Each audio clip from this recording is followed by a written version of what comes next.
এক অলৌকিক ঘটনা। জন্মের পর শিশুটিকে ডাস্টবিনে ফেলে দেওয়া হয়েছিল। পরিত্যক্ত সেই শিশুটি পরবর্তীতে হয়ে উঠলেন বিশ্বের এক ক্রিকেট কিংবদন্তি।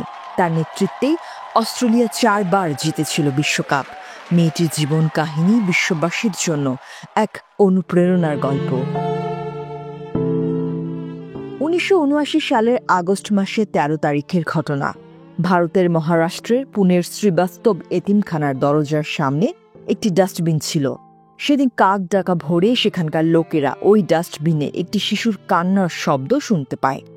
কয়েক ঘন্টা আগে জন্ম নেওয়া সদ্য প্রসূত শিশুটিকে তারা উদ্ধার করে পাশের শাসন হাসপাতালে নিয়ে যান। কয়েকদিন পর শিশুটি সুস্থ হলে আবার তাকে নিয়ে আসা হয় এতিমখানায়। সেখানে শিশুটির পরিচর্যা চলতে থাকে। এভাবে কেটে যায় 3 সপ্তাহ। এতিমখানার ব্যবস্থাপক শিশুটির নাম রাখেন লায়লা। হঠাৎ এই অভাগা শিশুটির জীবনে আরেকটি মোড় আসে। এই মোড়টি তার ভাগ্য বদলে দেয়। ঘটনাক্রমে সেই সময় হেরেন স্থলেকার ও সু স্থলেকার নামে এক মার্কিন দম্পতি ভারতে এসেছিলেন। হেরেন ছিলেন ভারতীয় বংশোদ্ভূত মার্কিন নাগরিক, তার স্ত্রী সু নেটিভ আমেরিকান। তাদের আগে থেকে একটি মেয়ে ছিল, তাই তারা একটি ছেলে শিশু দত্তক নিতে ভারতে এসেছিলেন। তারা লায়লার ঘটনা শোনেন। তাদের খুব মায়া জন্মে অসহায় শিশুটিকে দেখে।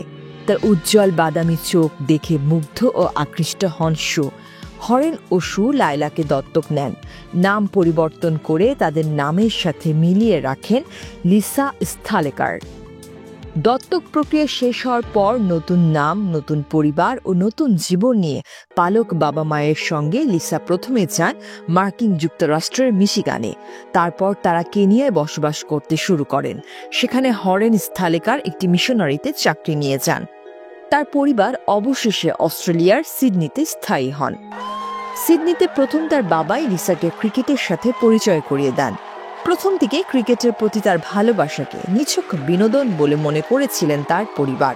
কিন্তু সে সময় কেউ জানত না যে এই উঠোনের খেলায় একদিন একটি জ্বলন্ত টর্নেডোয় পরিণত হবে, বিশ্বব্যাপী তার জন্য একটি পরিচিতি তৈরি করবে। ব্যাট ও বল উভয় ক্ষেত্রে পারদর্শী প্রতিভাবান খেলোয়াড় লিসা প্রথমে পার্কে স্থানীয় ছেলেদের সাথে খেলা শুরু করেছিলেন। ক্রিকেটের প্রতি অপরিসীম আগ্রহ থাকলেও বাবা তার লেখাপড়াও নিশ্চিত করেছিলেন।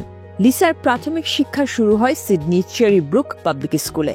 প্রাথমিক শিক্ষা শেষে ভর্তি হন চেরি ব্রুক টেকনোলজি হাই স্কুলে। পরে লেখাপড়া করেন বার্কার কলেজে। সিডনি বিশ্ববিদ্যালয় থেকে তিনি মনোবিজ্ঞানে অনার্স ও মাস্টার্স করেন। লিসার বয়স এখন 46 বছর। ব্যক্তিগত জীবনে তিনি অবিবাহিত। ক্যাপ্রিনি নামে তার একটি পালক বোন রয়েছে। অস্ট্রেলিয়ান ক্রিকেটে লিসার পেশাদার ক্যারিয়ার শুরু হয় 1997 সালে। নিউ সাউথ ওয়েলসের হয়ে ঘরোয়া ক্রিকেটে তার অভিষেক ঘটে। 2001 সালের জুনে ইংল্যান্ডের বিপক্ষে ওডিআই জয়ে অস্ট্রেলিয়ার হয়ে আন্তর্জাতিক ক্রিকেটে খেলতে লিসার আরও 4 বছর লেগেছিল। 2003 সালের ফেব্রুয়ারিতে তার অভিষেক হয় টেস্ট ম্যাচে। 2005 সালে তিনি টি-20 খেলা শুরু করেন। ইতোমধ্যেই তিনি দলের একজন প্রধান সদস্য হিসেবে নিজেকে প্রতিষ্ঠিত করেছিলেন। ক্রিকেট মাঠে অস্ট্রেলিয়ার হয়ে তিনি ব্যাপক সাড়া ফেলেছিলেন। তার নেতৃত্বে 2013 সালে অস্ট্রেলিয়া মহিলা ক্রিকেট বিশ্বকাপ জিতে নেয়। বিশাল এই বিজয়ের পরদিনই তিনি খেলা থেকে অবসর নেন, যখন তিনি ছিলেন একজন ক্রিকেট কিংবদন্তি। বর্ণাঢ্য ক্যারিয়ার জুড়ে লিসা খেলার 3টি ফরম্যাটে অসাধারণ পারফর্ম করেছেন। তিনি 8টি টেস্টে 416 রান ও 23 উইকেট নেন। 125টি ওয়ানডেতে 2728 রান, 146 উইকেট এবং 54টি টি-20 আন্তর্জাতিক ম্যাচে 769 রান ও 60 উইকেট শিকার করেছেন।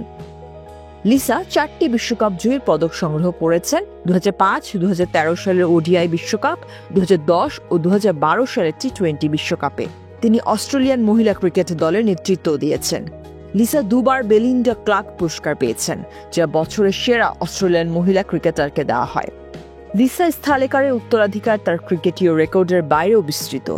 এটি স্থিতিস্থাপকতা, প্রতিভা ও সুযোগের শক্তির প্রতীক। আইসিসি র্যাঙ্কিং ব্যবস্থা শুরু হওয়ার সময় তিনি ছিলেন বিশ্বের 1 নম্বর অলরাউন্ডার ও অস্ট্রেলিয়ার অধিনায়ক।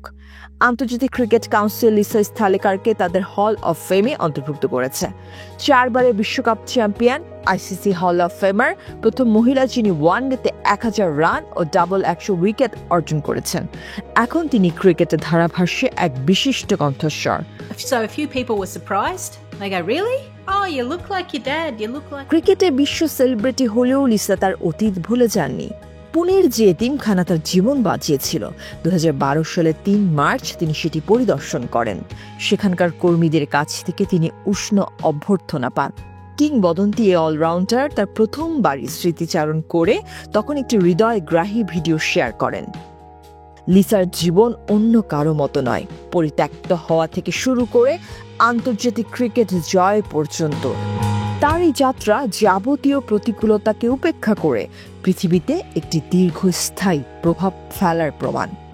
একজন ক্রীড়াবিদের চেয়েও তিনি বেশি লাখ লাখ মানুষের আশার প্রতিনিধিত্ব করেন। তিনি প্রমাণ করেছেন আমরা কোথা থেকে আসি ও কোথা থেকে শুরু করি তার চেয়েও আমরা কিভাবে উচ্চ শিখরে উঠি তা অনেক বেশি গুরুত্বপূর্ণ। ছিন্নমূল ও পরিত্যক্ত মানুষদের নিয়ে অনেকেই ব্যঙ্গ বিদ্রুপ করেন, তাদের ছোট চোখে দেখেন, কিন্তু কেউ ছোট নয়। এই ঘটনা এটাই প্রমাণ করে কার জন্ম কোথায় হয়েছে সেটি বড় বিষয় নয়। সুযোগ পেলে পরিচয়হীন মানুষও যে বিশ্ব জয় করতে পারে, লিসা তার জ্বলন্ত প্রমাণ।